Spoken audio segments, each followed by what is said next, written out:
I directed my attention to this matchup between Tennessee and Michigan before the game even begins. And there's something here that isn't as simple as it looks on the surface, because at first glance, this feels like a balanced game. But when you go deeper, when you move past the obvious, it becomes clear that each team enters with a completely different kind of strength. And that changes everything. Tennessee doesn't enter this game trying to figure things out. They enter to impose. This is a team that likes to speed things up, to apply pressure, to bring intensity from the very beginning.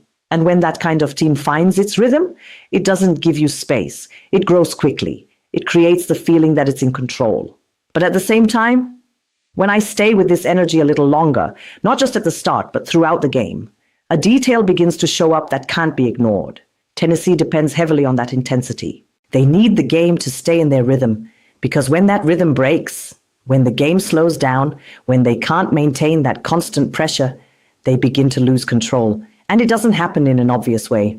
It's not a clear mistake. It's subtle. A drop in consistency. A moment where the game starts slipping without it being immediately visible. Now, when I shift my attention to Michigan, the energy changes completely. Michigan doesn't come in with that same urgency. They don't need to rush. They don't need to speed the game up to exist. They come in with a different kind of strength, a quieter strength, more controlled, more calculated. This is a team that plays the full game, not just the beginning. And that creates a strong contrast, because now you have one team that grows through intensity and another that grows through control. And when those two styles meet, the game doesn't follow a straight line. It starts to shift. It starts to move in different directions. And that's what makes this matchup more dangerous than it seems. Now, if I follow the most direct path, Tennessee is likely to start stronger. That's natural.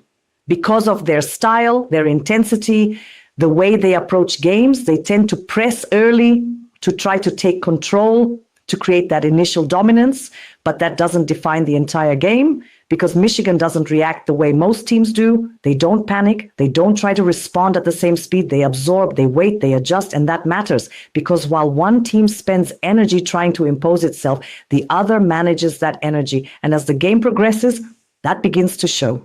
Now, when I go even deeper into this reading, a very clear split appears. There is one scenario where Tennessee manages to sustain that intensity. They start strong, keep the pace high, don't allow the game to slow down. And in that scenario, Michigan can struggle because they're forced out of their natural rhythm, pushed into a faster game than they want. And that creates discomfort. But there is another scenario, and it's just as strong. A scenario where Tennessee cannot sustain that rhythm, where the intensity begins to fade, where the game naturally slows down. And that's exactly where Michigan grows, because they adapt better to controlled games. They read situations better. They position themselves better. They start gaining ground without forcing it. And when that happens, the entire energy of the game shifts. Now it's no longer Tennessee applying pressure. It's Michigan controlling the flow, and control in a balanced game is everything. Now, there's something else here that most people overlook: consistency. Michigan tends to be more stable throughout the game. They don't rely on a single moment. They don't need everything to go perfectly. They operate with stability, and stability wins longer games. But that doesn't remove the risk, because Tennessee has something that disrupts that pattern. They are aggressive. They accelerate the game. And when that acceleration works, it can completely break the structure of the opponent. So what we have here is not a clear favorite. It's a clash of styles. On one side, a team that thrives on pressure. On the other, a team that thrives on control. And that creates a very clear tension point. Whoever imposes their style first begins to shape the game. Now, when I bring all of this together, form, behavior, rhythm, structure, what shows up as the stronger tendency is a game that starts intense, but gradually becomes more balanced. And when it becomes balanced, the advantage begins to shift. And within that shift, the team that shows more ability to sustain the game is Michigan. Not because they are overwhelmingly superior, but because they rely less on a single type of game. And that matters. But This is not a clean or comfortable prediction. There is a very real window here where Tennessee can create problems, especially early, especially if they manage to impose their intensity. And that's where the uncertainty lives.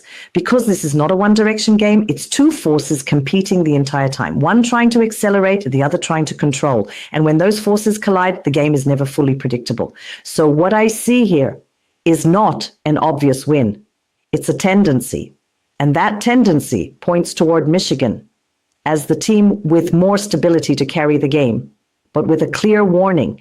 If Tennessee imposes their rhythm early, the entire direction of this game can shift. And that's exactly what needs to be watched, because games like this don't flip randomly. They give signs, and those who read those signs early understand the game before it even unfolds. Now tell me, do you think Tennessee can sustain that intensity from start to finish? Or will Michigan bring this game into their control?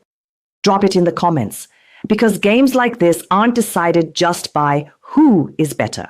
They're decided by who controls the game itself. If you enjoy this kind of pre-game breakdown, leave a like, because it helps push this to more people. And tell me what matchup you want next, because there's always more happening beneath the surface than most people see.